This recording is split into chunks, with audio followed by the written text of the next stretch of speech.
Hello everyone, welcome to this new channel science वाला। In this channel हम science का 7th ले रहे हैं। हम सारे चैप्टर एनसीईआरटी के करेंगे। अब देखो किस पैटर्न में करेंगे मैं बताता हूँ। हम पहले हर चैप्टर के नोट्स लेंगे। नोट्स इस तरह से कि इसमें पूरा चैप्टर कवर हो जाएगा। देन हम आपके एक्सरसाइज क्वेश्चन पे आएंगे। तो आप देख रहे हो साइंस वाला और यह है साइंस का चैप्टर नंबर 1। तो देखिए साइंस का chapter number 1, nutrition in plants. देखो गाइस, इस वीडियो को पूरा वॉच कीजिएगा। अगर कोई सजेशन देना है तो कमेंट सेक्शन में ज़रूर बताएं। मैं सारे चैप्टर रेगुलर अपलोड करूंगा, बस आप लोग इस वीडियो को सभी तक शेयर कीजिएगा। तो स्टार्ट करते हैं। Let's begin nutrition in plant. तो चलो गाइस, लेट्स बिगिन। इंट्रोडक्शन से हम चैप्टर की शुरुआत करते हैं। तो चलो, पहला पॉइंट दिया है, food is essential for all living organism. मतलब क्या, आप कक्षा छठी में पढ़ चुके हो।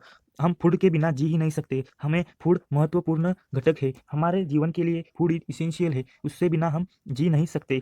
तो देखते हैं आगे। The component of food, the component of food like carbohydrate, protein, vitamin, mineral और फैट आर कॉल्ड न्यूट्रिएंट्स।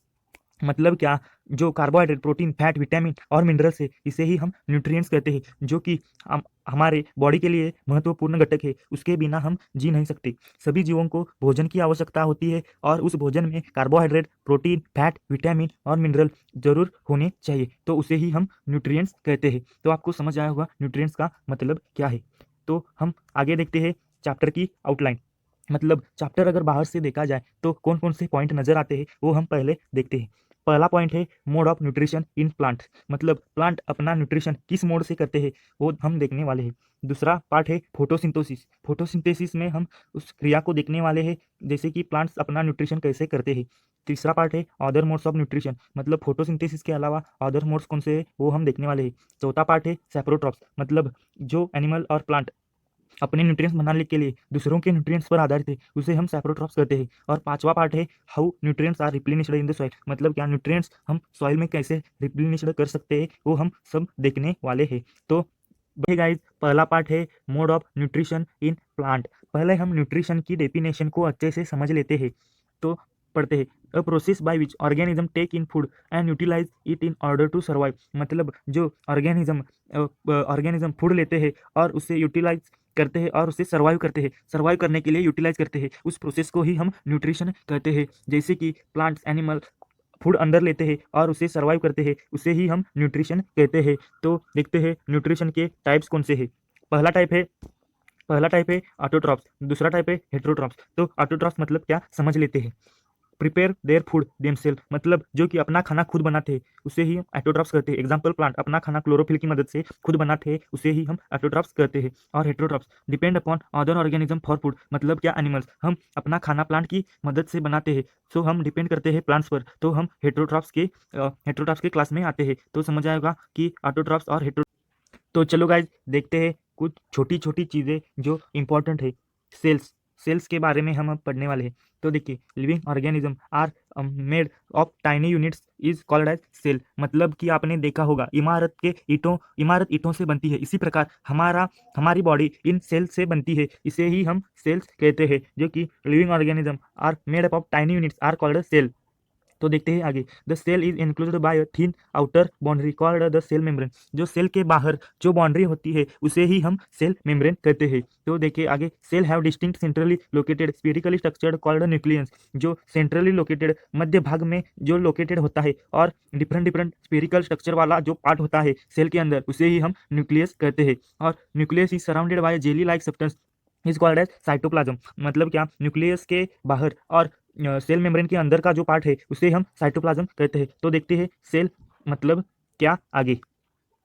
तो गाइस, देखती है सेल मतलब क्या और उसके पार्ट। तो हमारा यहाँ पर न्यूक्लियस आपको दिख रहा है, जो सेल के अंदर सेंट्रली लोकेटेड है, उसे हम न्यूक्लियस कहते हैं। और सेल मेम्ब्रेन जो कि आपको बताया था, जो जो बाउंड्री में होता है उसे हम सेल मेम्ब्रेन कहते हैं। और बाउंड्री के अंदर और न्यूक्लियस के बाहर जो प्रेजेंट है उसे हम साइटोप्लाज्म। तो चलो गाइस, देखते हैं फोटोसिंथेसिस। यह हमारा दूसरा पार्ट है, इसे हम पढ़ने वाले हैं। तो देखते हैं फोटोसिंथेसिस मतलब क्या।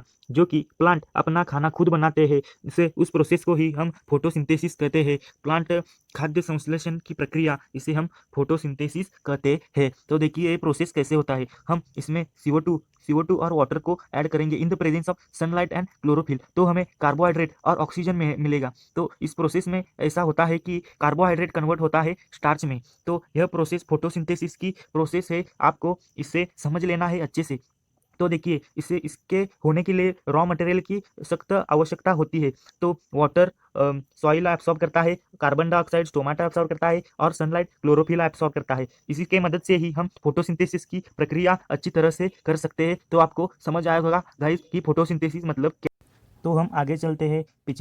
पिछले स्लाइड पर जो हमने रिएक्शन देखा उसी को हमने यहाँ पर डीप में एक्सप्लेनेशन किया हुआ है। अगर एग्जाम में आया तो आपको रिएक्शन और एक्सप्लेनेशन दोनों लिखना है, फुल मार्क्स मिल जाएंगे। तो देखते हैं डीप में फोटोसिंथेसिस की reaction.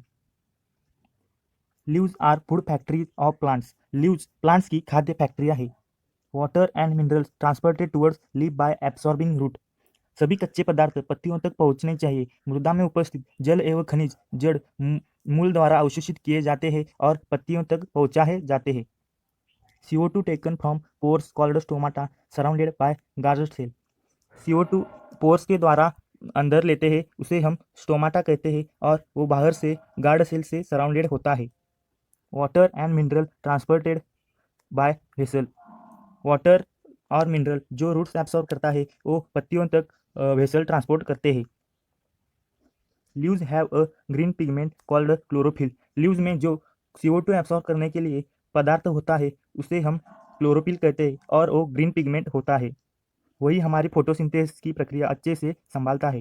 Helps to capture the energy of the sunlight, मतलब क्लोरोफिल हेल्प करता है सनलाइट की एनर्जी एब्सॉर्ब करने के लिए।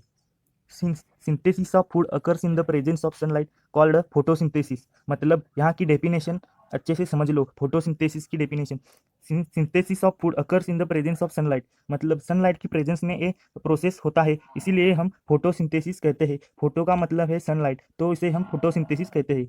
The sun is the ultimate source of energy of all living organism. तो सन नहीं होता तो ये रिएक्शन हो ही नहीं सकती। तो sun is ultimate source of energy for all living organism. तो चल, तो देखो यहाँ पर लाइट एनर्जी यहाँ से आ रही है पत्तों पर, वो क्लोरोफिल ऑब्जर्व करेगा और CO2 यहाँ से आ रहा है, वो स्टोमाटा एब्सॉर्ब करेंगे और यहाँ से ऑक्सीजन बाहर निकलता है। जैसे कि आपको पता है पेड़ों से ऑक्सीजन बाहर निकलता है वो, और वो हम एब्सॉर्ब करते हैं। तो अगर हम लीव्स को जूम करके देखते हैं तो आपको ऐसा डायग्राम मिलेगा। यहाँ पे हमारा स्टोमाटा और स्टोमाटा गार्ड सेल से कवर होया है। तो यह है डायग्राम उसका। तो और जूम में किया तो ऐसा दिखता है। ये हमारे बाहर की गार्ड सेल है और इसके अंदर में हमारा स्टोमाटा प्रेजेंट है जो CO2 को एब्सॉर्ब करता है। आगे बढ़ने से पहले मैं आपको एक सवाल पूछना चाहता हूँ, उसका जवाब आप दे सकते हैं क्या, बताओ। आपने कभी किसान को खेत में खाद डालते हुए देखा है? क्या जानते हो उसका रीज़न क्या है? तो अब बताता हूँ उसका रीज़न क्या है। तो देखिए यहाँ से, synthesis of plants food other than carbohydrates. मतलब आपने पिछली रिएक्शन में देखा CO2 और वाटर एब्सॉर्ब करके इन द प्रेजेंस ऑफ सनलाइट निर्माण होता है कार्बोहाइड्रेट और ऑक्सीजन। तो वो कार्बोहाइड्रेट निर्माण होता है और उसके बिना फूड अदर देन कार्बोहाइड्रेट जो निर्माण होता है वो हम यहाँ पर देखने वाले। Carbohydrates are made of carbon hydrogen oxygen. They use to synthesize other component like protein and fat. Carbohydrate मतलब कार्बन हाइड्रोजन एंड ऑक्सीजन, और वो प्रोटीन और फैट्स के सिंथेसाइज के लिए भी मदद करते हैं। But protein are nitrogenous compound. Protein हवा में 71% प्रेजेंट है, पर उसका प्लांट्स को कोई यूज नहीं है हवा के माध्यम से। Soil has certain bacteria that convert gases nitrogen into usable form and release it into soil. मतलब क्या, हम हवा का नाइट्रोजन एब्सॉर्ब नहीं कर सकते, पर हम सॉइल के माध्यम से नाइट्रोजन को एब्सॉर्ब कर सकते हैं। मतलब आपने देखा किसान खेत में खाद डालते हैं तो वो सॉइल के माध्यम से प्लांट्स को नाइट्रोजन प्रोवाइड करते हैं, and this absorb by this plant along with water. Water के प्रेजेंस में वो प्लांट्स खाद एब्सॉर्ब करता है। So farmer adding fertiliser rich in nitrogen to the soil. So farmer खेत में नाइट्रोजन डालते हैं क्योंकि हमारी फसल अच्छी आए इसलिए। So thanks for watching this video guys. इस वीडियो को जितना हो सके शेयर करो अपने फ्रेंड्स में और दूसरों की हेल्प करो जिससे आपका भी फायदा हो। नेक्स्ट पार्ट जल्दी आएगा, कमेंट सेक्शन में जरूर बताएगा वीडियो कैसे लगा।